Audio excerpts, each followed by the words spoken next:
BJP से लंबे समय से साइडलाइन चल रहे यूपी के पीलीभीत से सांसद वरुण गांधी के सियासी भविष्य की चर्चाएं जोर शोर से हो रही हैं। पिछले कुछ सालों में वरुण गांधी ने भाषणों, पत्रों, अखबार में लेखों के जरिए से अपनी ही सरकार और उसकी योजनाओं पर हमला बोला है। बेरोजगारी, अग्निवीर, लखीमपुर खीरी कांड समेत कई मुद्दों पर वे खुलकर बोलते रहे हैं, जिसकी वजह से विपक्षी दलों के आंखों के तारे बन गए, जबकि अपनी ही पार्टी की आंखों में खटकने लगे। अब जब साल 2024 के लोकसभा चुनाव में ज्यादा समय नहीं बचा है, तो सियासी गलियारों में सवाल खड़े हो रहे हैं कि वरुण किस दल का दामन थामेंगे। बीजेपी सरकार की आलोचना की वजह से इस बात की संभावना काफी कम बची हुई कि पार्टी उन्हें अगले लोकसभा चुनाव में टिकट देगी। ऐसे में राजनीतिक एक्सपर्ट्स मान रहे हैं कि वे जल्द ही कोई दूसरा विकल्प भी तलाश सकते हैं। वरुण गांधी का कांग्रेस से पुराना नाता है। वह देश के उस सबसे बड़ी सियासी फैमिली का हिस्सा है जिसने दशकों तक भारत की सत्ता पर राज किया, कई प्रधानमंत्री भी देश को दिए। ऐसे में वरुण की जब बीजेपी से मोह भंग वाली स्थिति आ गई है, तो उनकी घर वापसी के भी कयास लगाए जा रहे हैं। बीजेपी में होने के बाद भी वरुण सीधे तौर पर चचेरे भाई राहुल गांधी पर हमला बोलने से बचते रहे हैं।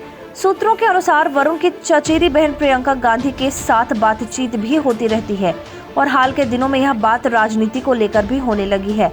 पिछले दिनों भारत जोड़ो यात्रा में राहुल गांधी ने भले ही दोनों नेताओं की विचारधारा अलग अलग होने की बात कहकर वरुण की एंट्री पर लगभग रोक लगा दी हो, लेकिन राजनीतिक एक्सपर्ट्स को अब भी उम्मीद है कि कांग्रेस में वरुण के सभी रास्ते बंद नहीं हुए हैं।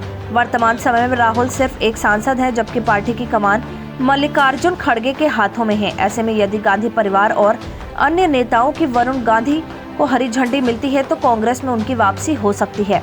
यूपी की सियासत में वरुण की पहचान एक फायर ब्रांड नेता की है। 3 बार से लोकसभा सांसद वरुण के पास एक विकल्प के तौर पर समाजवादी पार्टी भी है।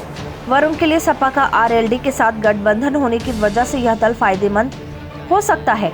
दरअसल जिस पीलीभीत से वरुण सांसद है, वहां पर बड़ी संख्या में किसान मतदाता हैं। वरुण की सियासत भी किसानों के इर्द गिर्द ही रही है। वह गन्ना किसानों के समर्थन में खड़े रहे हैं, जबकि लखीमपुर में हुए थार कांड में भी वरुण खुलकर किसानों के साथ थे। ऐसे में यदि वरुण कांग्रेस में नहीं जाते हैं, तो उनके पास सबसे बड़ा विकल्प सपा हो सकती है। सपा नेता शिवपाल यादव ने हाल ही में वरुण से जुड़े एक सवाल का जवाब देते हुए बड़ा संकेत भी दिया था। जब वरुण को लेकर उनसे सवाल किया गया, तो शिवपाल ने कहा कि बीजेपी को हराने वाले नेता का सपा में स्वागत है। इससे साफ संकेत है कि समाजवादी पार्टी भी वरुण को लेकर सकारात्मक है और यदि मौका मिलता है तो पार्टी ज्वाइन करवाने से भी पीछे नहीं हटेगी। कांग्रेस सपा पर चल रही चर्चाओं के बीच हाल में सामने आया कि वरुण गांधी तीसरे विकल्प पर भी ध्यान दे रहे हैं।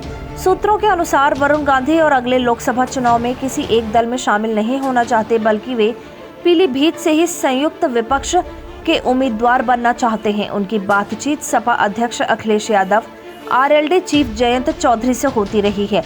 वहीं कांग्रेस में वे अपनी चचेरी बहन प्रियंका गांधी से संपर्क में हैं। इसके अलावा सूत्रों के हवाले से यह भी पता चला है कि वरुण और उनकी मां मेनका गांधी नई पार्टी भी बना सकती हैं। हालांकि अभी दोनों नेता वेट एंड वॉच की स्थिति में हैं।